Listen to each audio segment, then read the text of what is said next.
there's so many things that you can pick up on from that aspect alone from listening. So it's not just ears, right? It's eyes, it's what you're seeing, reading the room. And I think that's a big piece of it. So oftentimes I'll pivot if I feel like I'm losing the audience. Or, that's smart. Yeah, so okay, this is not working. I have to shift gears. Sure. Very accomplished professionals, very well educated professionals were missing opportunities because they couldn't communicate well. And on the flip side, the subject matter experts who we would bring in to interview, they weren't necessarily the most skilled, had the best pedigree, etc., but they were all outstanding communicators. So this light bulb went off for me that you can be the best at what you do, but if you don't know how to communicate that value, you miss out.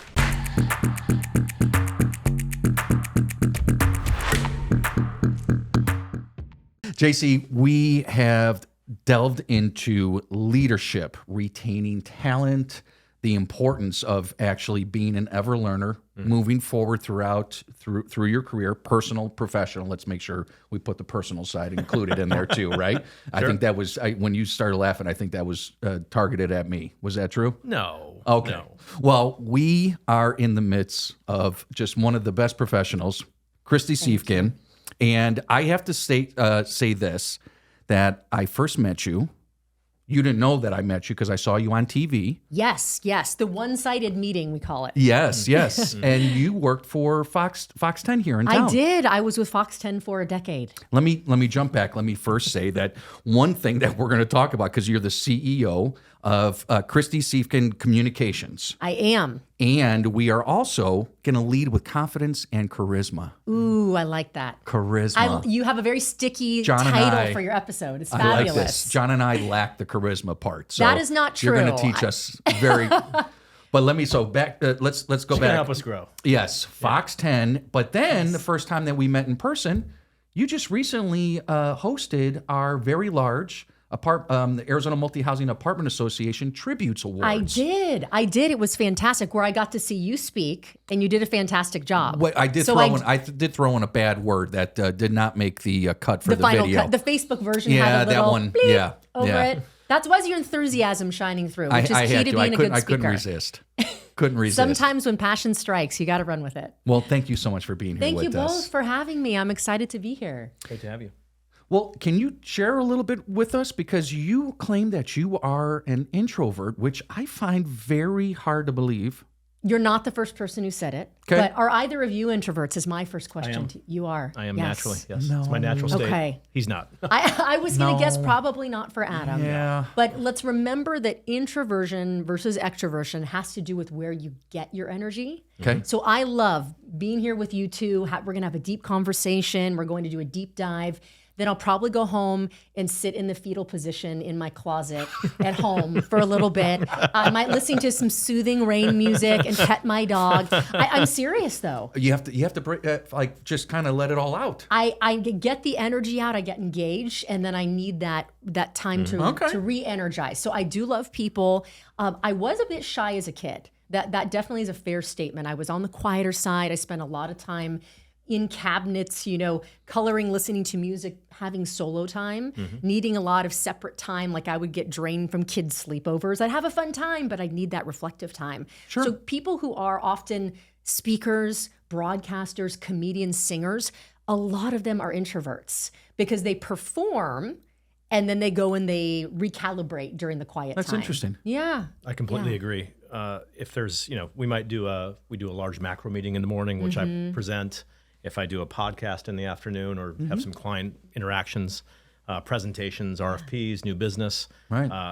I'm wiped and I need to recharge. I usually allocate, specific time on Sundays just to kind of, okay, this is John's time. Yes. So wife and daughter kind of meander away and I'm just recharging. After those appointments that we have back to back to back that we normally do each and every week, pretty much, I thought that was the reason why you were telling me, Adam, I don't have time for you right now. No, it's just because you've grown so much, I don't have to help you anymore. Nice. That's not true. Here we go. Little zinger. Yeah, there we go. This is what I love. There we go. Well, Kristy, tell us. You just shared how as a child. How did you grow into this? Yeah. Well, it all had to do with The Wizard of Oz. If we go back in time, that was my movie as a kid. I was obsessed with The Wizard of Oz. I was obsessed with Dorothy very specifically. Like Okay. the ruby slippers. My mom made me the Dorothy dress. I knew every line, every song. And we had a school play where I thought, this is my moment. The school play was The Wizard of Oz. I get to be Dorothy. So I was rehearsing, I was getting in the zone. This is going to be my moment. I finally get to be Dorothy. And the teacher asked us, who do you want to volunteer to try out for? So who wants to be the witch? You know, who wants to try out to be the Tin Man? Who wants to try out to be the Munchkin? And my hand went in the air for Munchkin. Oh. Even though I wanted to be Dorothy, because I was so afraid of this judgment. I was very much a perfectionist. I still am now. And so my hand went up in the air for something I didn't even want to be. And I'd like to think I was Buddhist and reflective at age 6. I was not. It's only in hindsight that I can see this. Of course. There was something that I realized in the moment that when I was afraid to try something or afraid to go for something, it wasn't going to get me where I wanted to go. I watched whoever got to play Dorothy that whole time and was crushed. It might sound like a silly story as a kid, but you have those pivotal moments. And that for me was a pivotal moment of, I have to do some things that are not uncomfortable if I want to get where I want to go. So speaking was not intuitive for me. I remember giving a presentation in 5th grade where I had complete stage fright, froze on the stage. The teacher had to come and physically move me off the stage because I couldn't move, I couldn't speak. So it was a journey of fighting it, but also kind of this love-hate relationship that I had with it where I wanted to conquer battle, it. yeah. The piece of me that really wanted to succeed and is goal-oriented thought, I want to crush this. So I went on to work in nonprofits right after my younger years in education. And I had an opportunity to be a spokesperson for the company. And I still was not that confident as a communicator. And my interview was so bad. I had like a chicken dance, like one wing going with one arm. I was flapping my eyelashes a lot. I was stumbling. That the poor reporter had to go and interview a guy with a Slurpee in a 7-Eleven parking lot as the subject matter expert for my topic because I was so terrible. So this kept happening again and again. Yeah. So what do you do when you're really bad at something? Well, I thought, let me just jump into the tide, lean in, and I decided to go back to graduate school in journalism. I thought, okay, Dragon, you're not going to get me. I'm going to show you. So that's how I ended up getting into the world of broadcast. That's amazing. The falls, the stumbles, obviously growing many skills over time, but that was what introduced me to it. And I had the chance to go to school in San Francisco and then simultaneously start working in San Francisco on air, which is incredibly lucky. You usually have to go to the middle of Kansas. No offense to Kansas, but since we're running with the Wizard of Oz theme, we'll reference Kansas. And then worked there for the CBS affiliate, reporting, anchoring, doing weather. And then it became so dangerous in Oakland at the time that I was reporting. We had our van window bashed in. I had someone pull their pants down and urinate on me during a live shot. We had, That's nice. Yeah, beautiful. Did you flinch? I did not. I was a Of course consummate you professional. Of We're going to get this course weather you report didn't. out I'm or going else. to get this out. And then it got, very serious. We had sister stations held up at gunpoint, broad daylight, people trying to steal their equipment. You gotta be. That's... And I thought, this is, it's time for me to go. I did not pursue this career to be a war correspondent. And that's what it ended up being. Yeah. I ended up here in Phoenix because when I worked in one of my nonprofits, I worked for Guide Dogs for the Blind in the Bay Area. And we have a very large blind school here, Foundation for Blind Children. So I would travel here in my old nonprofit life, visiting them, meeting with different corporations and companies, building strategic areas of support. And I thought, I liked Phoenix. I could see myself living in Phoenix. And then 10 years later, had the chance to do everything you can think of. I was a hard news reporter, a feature news reporter, a news anchor, a weather anchor, a traffic reporter. Sports is the one thing I didn't do, which was a gift because I know figure skating and that's about it. Yeah. There might be a couple more sports out there that you would have to yeah, report on. I would not be. I even was a cheerleader and should know these sports, but I do not. So that's all right. We're not going to hold it against you. Thank you. At least for now. That. At least for now. I'm going to add a question. Yeah, Sorry. please. Go ahead. So out of all of those that you described, what was the most difficult to master? Like what was the most challenging for you? Of those different roles? Because you're taking your applied set Yeah. of tools, right? You're applying Sure. your expertise. But what was the most difficult? I wonder. Well, I have a guess. Go. Okay. Sorry.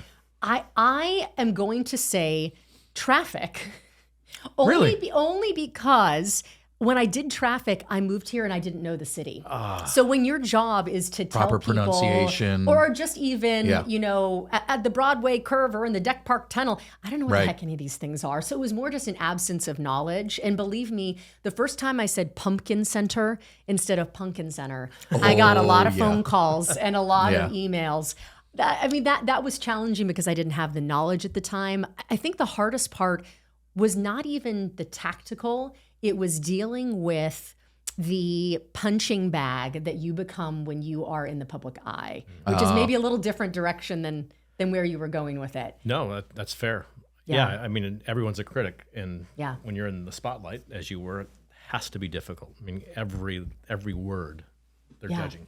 Or even if you're not speaking, the phone calls, the voicemails people leave, or the social media posts that people think are appropriate to send to you that someone would never say to you in a grocery store as a stranger, just kind of blew my mind. But they made me develop a really thick skin. What was going to be needed. your guess? I was going to say Anchorwoman because Okay.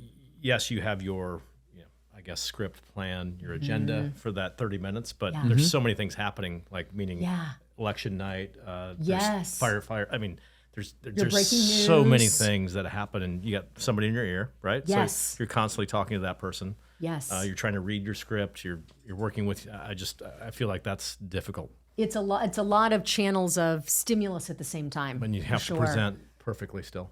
Yes, or at least present in a human way, which is something I definitely want us to talk about today. Perfection is not the goal. Authenticity is.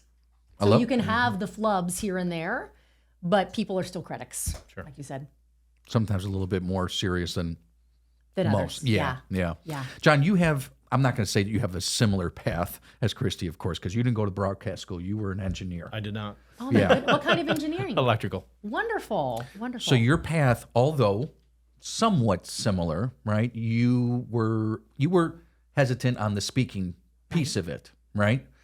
Going back to your Wizard of Oz story. Yes. You were an engineer, worked your way up through Mark Taylor.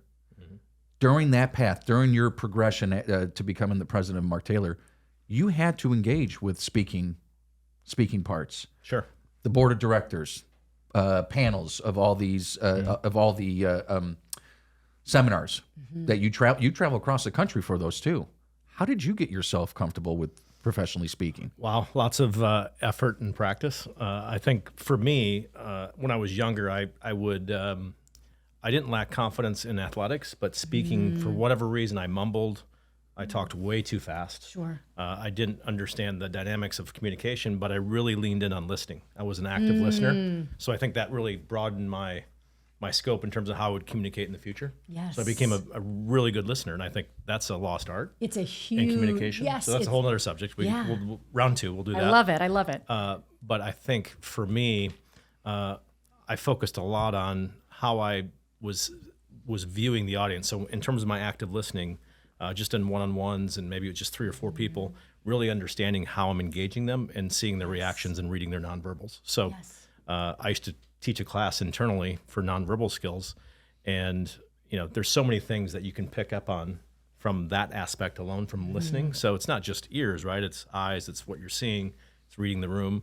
And I think that's a big piece of it. So oftentimes I'll pivot if I feel like I'm losing the audience. That's smart. Yeah, so okay, this is not working. I have to shift gears. Sure. And so, I think a lot of effort from me just trying to learn and sharpen my skills. I failed the only class ever in my life, my freshman year speech class. No. Because I just didn't show up. Like I just Okay, kind of, well, I gave up. That right? is your fault then. I chose to not lean in, right? And that wasn't me, meaning I was very competitive. Yeah. So I went back to my professor and I just said, how am I going to get through this without white knuckling it? Yeah. And he gave me some techniques and some thoughts. And I think today why I never get nervous anymore. I mean, you get those little, jitters too. Twinges. Yeah. but it's more about, okay, when I'm in the audience, most people around me are not listening to the speaker. Yeah, that's how I true. get through it. I mean, so it's Which like, I try not to be depressed about as a professional speaker, no, knowing but, most people are not listening. They're not active listeners, right? So they're just Yeah. kind of, okay. Yeah. If I ask them, what'd they just say the last 5 minutes? I have no idea. I was just Yeah. I was on my phone so I try to be engaging and get the audience to participate. So that's another piece of it, depending on great. what the structure is. If it's a panel, I want engagement. Yes, so, make it a so all of those conversation. things, yes. I had to build up my skill set. Yeah.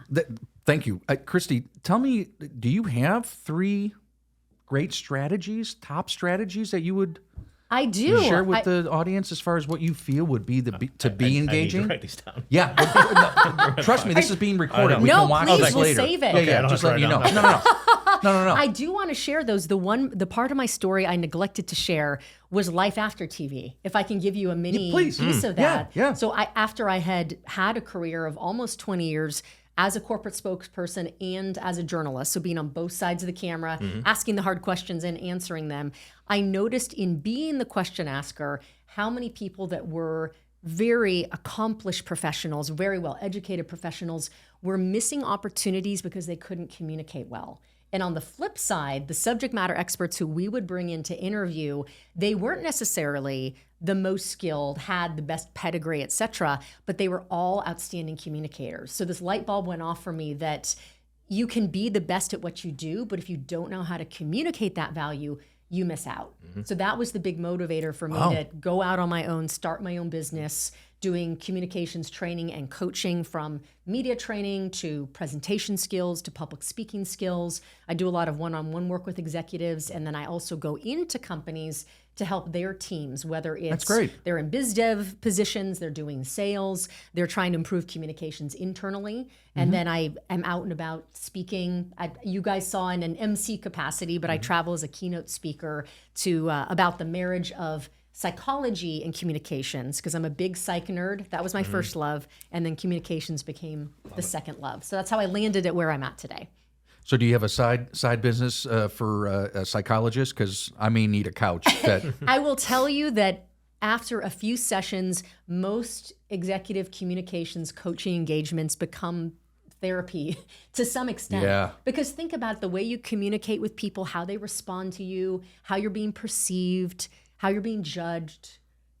It all is communications, but it's also psychology and human behavior. Of course. Yeah. So they're very, very closely intertwined. I love it. Yeah. I love it. You get some free therapy in every coaching session. We'll take it. John and I need it. She's going to give you a free session. Yes, I'm going to need it. Yes. So let's go back. Can you point out 3 traits as far as being able to engage with the audience on a Sure. consistent basis? Yeah, I think, John, you highlighted some fantastic techniques. So you took some of mine off the list, but I'm going to tackle a few others. Please. The first I would say is that your audience is king. And what I mean by that is we think when we communicate, particularly presenting, we're all sitting here with mics, we have bright lights on us, that it's about us. And too often we craft communications that are focused on what we want to say, what we think is important, at the expense of the audience. Yeah. There's a great quote from Ken Hamer, who's a former exec at AT&T, and he says, creating a presentation without your audience in mind is like writing a love letter and addressing it to whom it may concern. So can you imagine your crush in high school? You see them slipping a note in your locker and you're like, oh my gosh, and you crack open your locker and you look at it and it says, to whom it may concern. Will you go to prom with me? Well, I don't feel very special because he probably, who knows how many other lockers he shoved that into. So the same thing is true with our audience. People craft one presentation, one communication without really considering what are the pain points of that particular audience? Sure. What do they need to know about how to act once they leave today? What are the key elements that they have to remember no matter what when they leave? So people craft these generic communications without analyzing the audience and making the audience their hero. So that I would say is engagement strategy 1, is before you ever open a PowerPoint, start jotting down notes about the statistics or the data or the case studies you want to share. What about your audience? How can you serve them through your communication? Let that inform what key things you're going to talk about. And have every part of your communication speak to what's at stake for them or the environment around them that they care about. It's that kind of that Venn That's diagram. great. What I care about, what they care about, that middle spot is the sweet spot. So that'd be my first recommendation, number Sure. one. Number two, second way to engage your audience is to be a Michelin star restaurant, not the $12.99 buffet. Okay. What do I mean by that? Well, think of if you've eaten at a Michelin star restaurant or you've even read about it, these chefs have trained for decades often. What they serve you is this carefully curated menu where they've tried many different techniques, many different ingredients, thrown things out, added elements, taste tested it multiple times so that they know when you eat it, the experience is going to be your taste buds popping and, oh, this is the best meal I ever had. The $12.99 buffet is they throw 23 dishes at you, half cold mac and cheese, something that kind of looks like chicken, collard Overcooked. greens, and we hope one of these 23 dishes will please you. Right. As communicators and as presenters, we often create the $12.99 buffet. We throw a lot of stuff at the audience. We hope something will stick. We're not really sure what, but let me prove that I'm smart or that I know my stuff by throwing all this information. You don't want that. We are such a distracted world. Our attention spans are so brief. Be the Michelin chef and carefully curate what you're going to say. Be ruthless That's great. with your editing. That's great. We only remember 3 to 5 things in our working memory at any given time. So when you leave the presentation as an audience member, most of what was said, to the point you made earlier, they're not going to remember it. So distill. That's so great. it's that perfect dish that you perfected. That's great. And then finally, let's see, tip number 3. I was going to talk about interactivity, but another interactive strategy I would say, don't fake it till you make it. Don't fake it till you make it. Okay. What I mean by that, when you two watch someone present who's uncomfortable, that is swaying or shaking, or their voice is not steady, they're crumpled in their notes, how do you feel? Same. As an Uncomfortable. audience? You feel uncomfortable. Yeah. Do you know why that is? It's the mirroring of nonverbal. Yes, you got it. So we have mirror neurons and something called neural coupling that when we see or experience something, we can often feel it in ourselves. So I think of one of the stories I covered on the morning show was one of these Nick Wallenda, tightrope walker, walking the Grand Canyon with no harness and no net. And by the way, there were record gusty winds that day. All of us are standing there as journalists thinking this guy's going to die. Like it was that, your hands are sweating. If your audience feels that and they're so uncomfortable, they're not going to listen to anything you're saying. So you can't fake being comfortable. This is why really getting in the reps and the practice of, mastering your message, mastering your mindset before you ever get up to deliver is so important. Because your audience can tell if you really are confident in what you're saying, if you really are the expert. Pretty easy to sniff them out too, isn't it? And we know this from business. We want to do business with people who we know, like, and trust. So you can be the most profound person with the most profound thoughts. If you don't genuinely believe that what you're saying is worthwhile and you haven't nailed practice so much that you can do it really without thinking, your audience isn't going to trust you and they're not going to believe it either. John, I'm going to ask her what are some of the mistakes, good mistakes that most people make. But before I get to that question, do you have anything to add? What would you throw on there? I'll piggyback. Please, on Kristy. So preparation, always. Always, right? So always. if you're prepared, I believe that leads into confidence and allows you to communicate at your maximum level, regardless of what it is. Yes. If you're the expert in the room, okay, you should be the expert. But I think you made a great point. And I do this now on panels. I'll walk into, we'll have our list of, we'll do a pre-call, we'll do a second pre-call. Yep. And I'll just say, okay, I know most of what I'm going to say, but I'll drive home. I just have 3 points I'm going to drive home. Beautiful. Every time. So just no matter what's asked by the moderator, it doesn't matter. I'm going to instill it so that the audience gets that piece. So again, audience lens, I'm thinking about them. And I think the power of pause. Yes.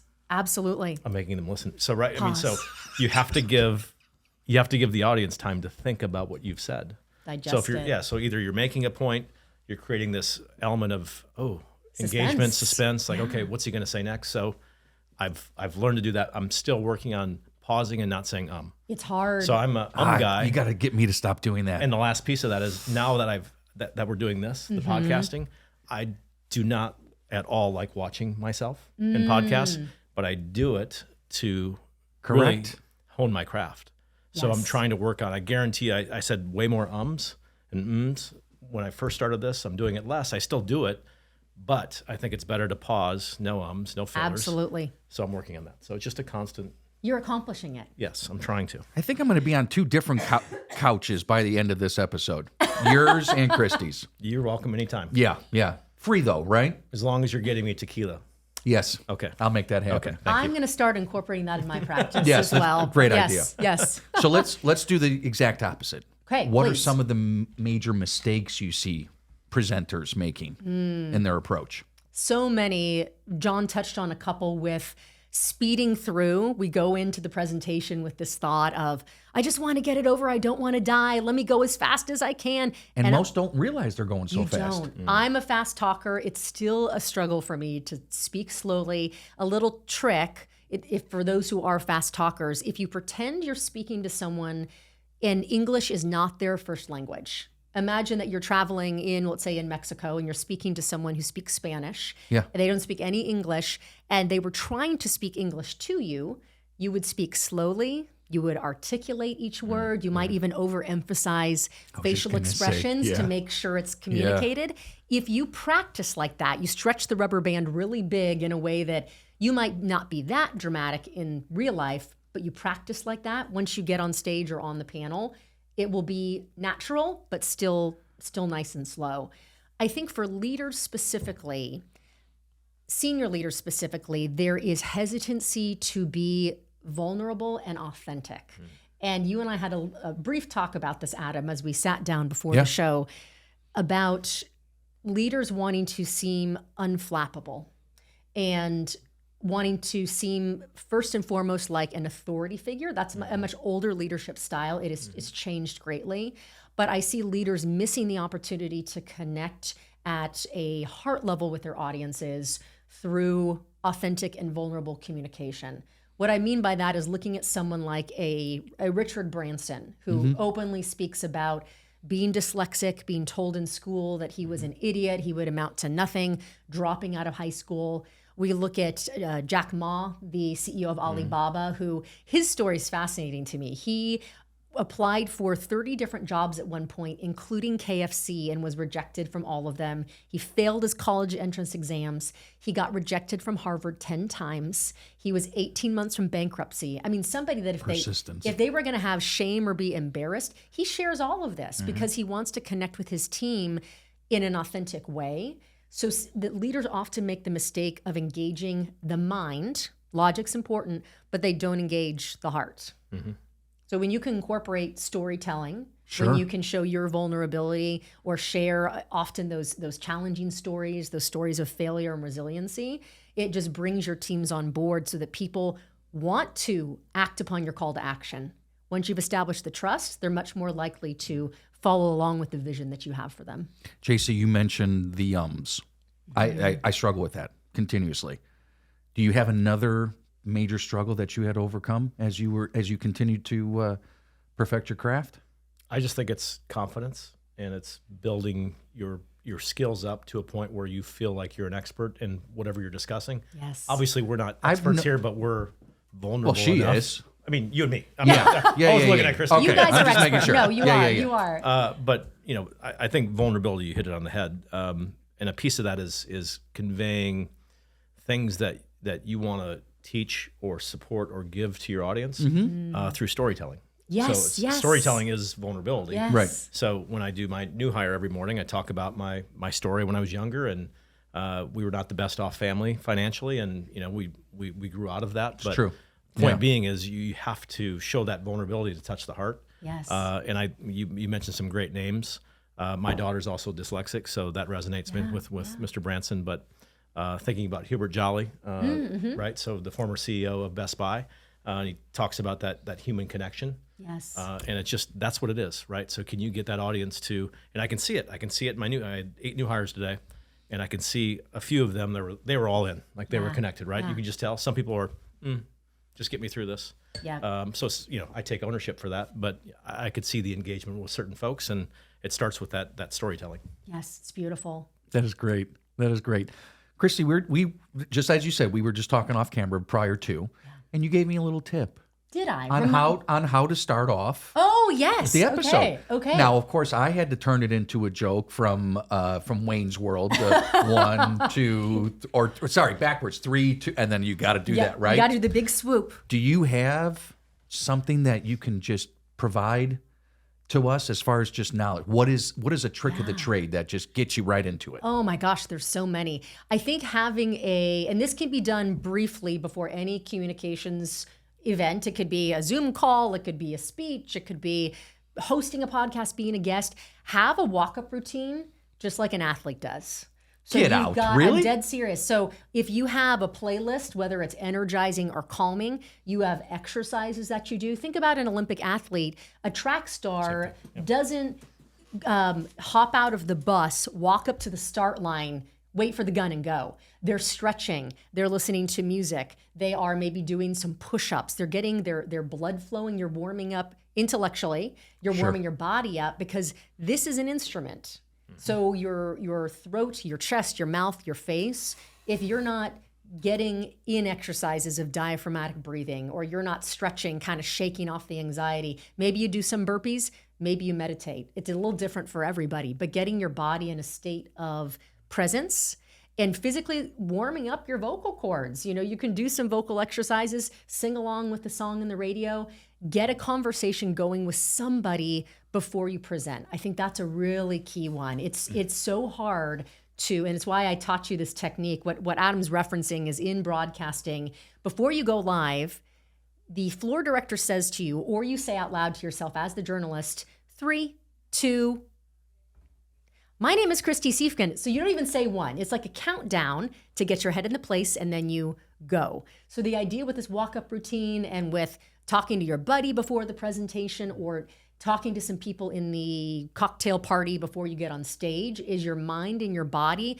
get the hamster wheel going, that you're in that conversational, warmed up, friendly state so that you just continue with it once you start the official communication. That's so true, because the networking piece, you know, I'll get to an event early to participate in the networking. So smart. Breakfast, I just need to get loose. Get in the groove. Instead of just showing up and hitting the floor. Yeah, it's stretching. Yes. For the mind, yes.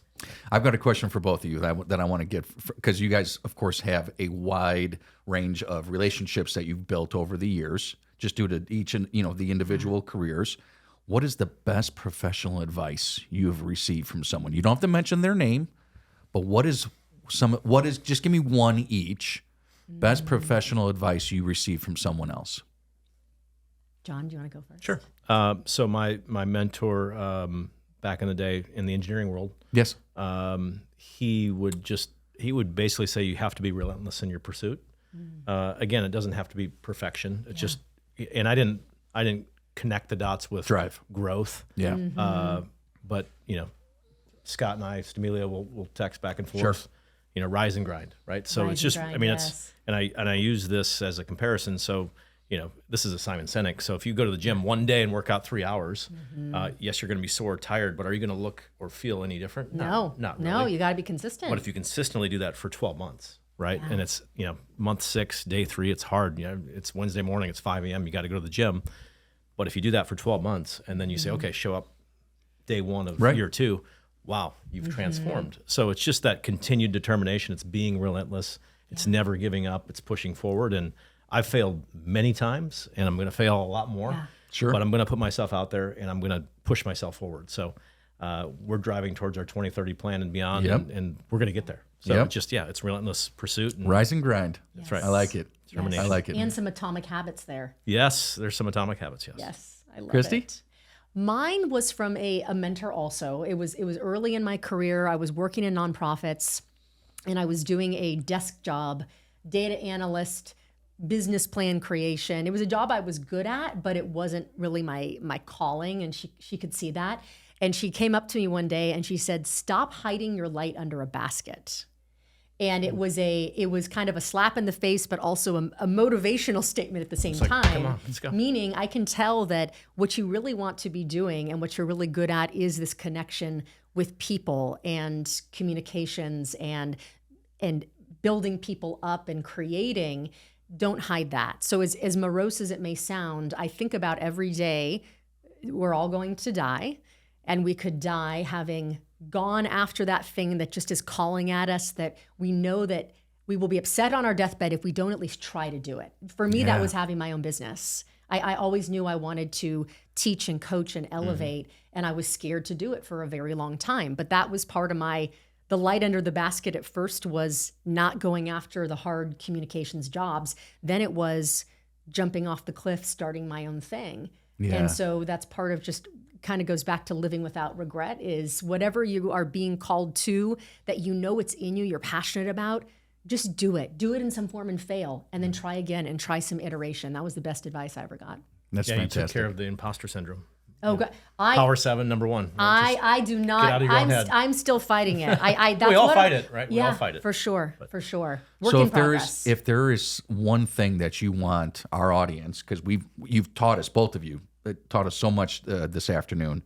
If there's one thing you want from each of you, everyone to remember, what would that one thing be from today? I'll let Kristy go first this time. I'm going to borrow a quote attributed to Woodrow Wilson. Okay. Be brief, be bright, be gone. Any communication scenario, get in there, get to the point, be energetic and passionate, get the heck out so they want more. Nice. We're going to have to hire Kristy to consult think our so. podcast. We can cut these things down. I would love to. I would be honored to. Wow. John? What is it out there? Pick on my old friend Jordan Peterson. I'll use a quote from him. So compare yourself to who you were yesterday, not against someone else today. Yeah. And I think that's so important. I think there's also a quote. It's comparison is the enemy of joy, meaning comparing yourself to yesterday matters because you're trying to grow and push yourself. I think when you start to compare others against yourself, that leads to some dark paths. I think that's part of the social media dynamic that's troubling us today in terrible. society. So Comparison game everywhere you look. wow, yeah. I mean, if you spend an hour on the gram or Facebook, it's just wow, everything's great for other people, but what about my life, right? Yeah. So you start to get that imposter syndrome that kind of feeds in. So anyway, it's just about me being better than yesterday. I like it. You guys are. I'm going to make sure I just travel with both of you. You guys just make me feel better throughout the entire day. I'm We fine with it. got you. Kristy might feel it's a bit weird that you're going to start traveling with her. That's all right. We can be a supportive. She'll get over it. A It'll be supportive fine. It'll coaching be fine. sandwich. That's right. It'll be great. It'll be great. So, Kristy, we have a long-running tradition. At the end of every episode, Okay. we talk about what we're grateful for today. Yes. I'm grateful for both of you. I'm not going first, but this is John made you go first the last time, so you can make him go first on this one now if you want. It's up to you. I'm gonna make you go first. You're gonna make me go Yes. first. Yes. Okay. Yes. I love it. So a long time ago, you and I have known each other more than 20 years. You were my client for a very long time. You invited me to come provide an education class from my previous career, quarterly managers meeting, a while ago. This has to be at least 15 years ago. Okay. You, halfway through my presentation, took a little break. You stopped me. You came to me. He goes, hey, I'm going to record you, and then I'm going to show you. And you said, there's one word. I want you to remember one word, and you're going to get it really quick once you watch yourself. Do you remember this at all? It's coming back to me. I'm trying to think of the word. Do you know what the word is? Was it reality? Actually. Actually, sorry, it's close. Yeah. That's a favorite I crutch. never forgot that. And every time that I would go around town teaching classes, speaking, board of directors, whatever it was, I would consciously, don't say actually. So I think that's the power of watching yourself. Yes, which and people hate critiquing- to do. They hate to do, Yeah. right? So, I hated it. but if you watched yourself and You made me. recorded it, like, here it is. Yeah. It's game tape. It's no different than you had a bad football game. What went wrong? Let's replay it. Watch Let me yourself drop the circle. ball. Yeah. 100%. So I'm grateful you caught me halfway through and told me you were going to record me because I probably would have paid attention to you in the audience if I saw you with your phone out. But I'm grateful for that. Thank you. Good job, buddy. Thank you. Coaching me even when I didn't work for you yet. Just getting you prepared. All right, who's later going in life. next? Me next? Okay. I'm grateful to be here with both of you, and I mean it. I wake up every day and I nerd out about psychology and communications and speaking and helping people. So this is a tool, hopefully by listening today, people have gotten some helpful nuggets to feel more confident, feel more prepared. So thank you for giving me a platform to share some of that. It's why I do what I do.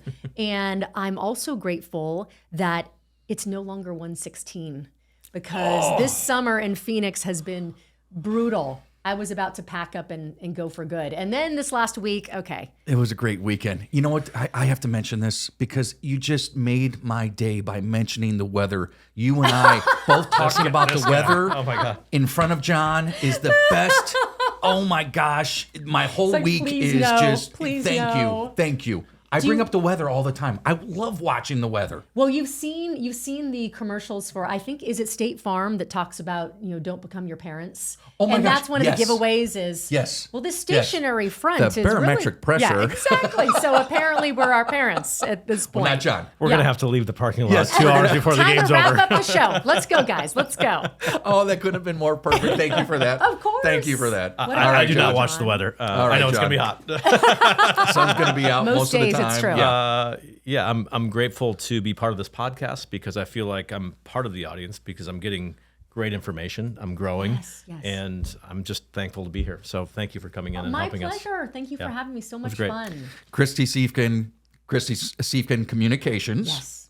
Thank you so much again for being My here with us. pleasure. Thank you both. Another fantastic episode, Multifamily Forward, presented by Mark Taylor Consulting.